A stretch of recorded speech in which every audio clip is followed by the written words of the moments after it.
अब इसके साथ ही नाज़रीन आपको बताएं कि मोटरवे पुलिस की खातून के साथ ज़्यादती आईजी मोटरवे ने एसपी 2 डीएसपी इंस्पेक्टर ज़्यादती करने वाले मुलजिम को मुअत्तल कर दिया गया है।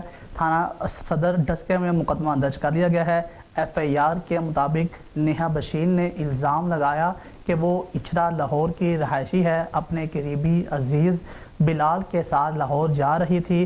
पैदल चलता देख के इंस्पेक्टर इमरान ने कहा कि आ जाओ, मैंने भी लाहौर जाना है।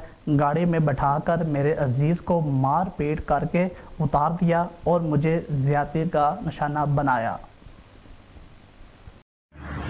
मैं रिश्ता लोन खलोती सा आए ही मोटरवे वाला डाला मोटर कहना बात सुनो इधर क्या कर रही हो।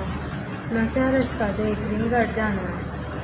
तो कह रहे चलाओ मैं तुम्हें छोड़ आता हूँ। फिर मोटरवे से पाली गड्डी उन्होंने तो फिर लैके मिले ने तो मुँह से फाड़ पड़े थे। इन्होंने आपसे ज्यादती की है? हाँ जी। कितने बंदे थे? 2-3 थे, उसको भगा दिया था उसने, अकेले ने फिर पी थी। अच्छा, तो मोटरवे वाली कौन सी जगह थी? वो मोटरवे से थोड़ा आगे जाके ना उधर ऐसे चिकन नहीं उन्होंने कोल खिलाड़ के किते हैं। नहीं, तुसी आप ही वेख्या मोटरवे सी हो? हाँ केड़ी मोटरवे? दस्ते डस्के वाली।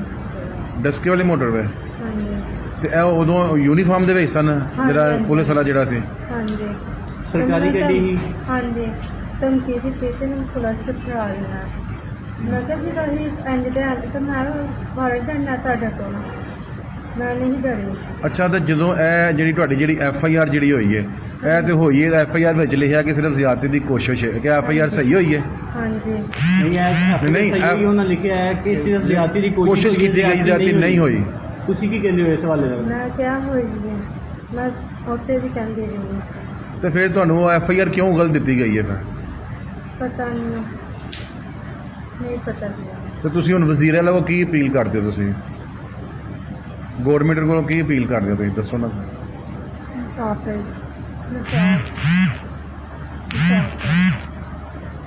ਤੁਸੀਂ ਇੱਥੇ ਮੈਡੀਕਲ ਵਾਸਤੇ ਆਏ, ਡਾਕਟਰ ਨੇ ਤੁਹਾਡਾ ਕਿਹਦਾ ਰਵੱਈਆ ਸੀ?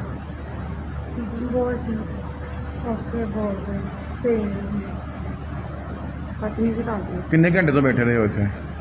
5 ਘੰਟੇ 5 ਘੰਟੇ ਹੋ ਗਏ ਨੇ ਇੱਥੇ ਤੁਹਾਨੂੰ, ਤੇ ਹੁਣ ਹਜੇ ਤੱਕ ਮੈਡੀਕਲ ਨਹੀਂ ਮਿਲਿਆ? ਉਹ ਜਿਹੜੀ ਦੂਸਰੀ ਉਹਨਾਂ ਦੇ ਨਾਲ ਆਈ ਪੁਲਿਸ ਵਾਲਿਆਂ ਦੇ ਨਾਲ, ਉਹ ਕੁੜੀ ਬੜਾ ਔਖਾ ਬੋਲਦੀ ਸੀ।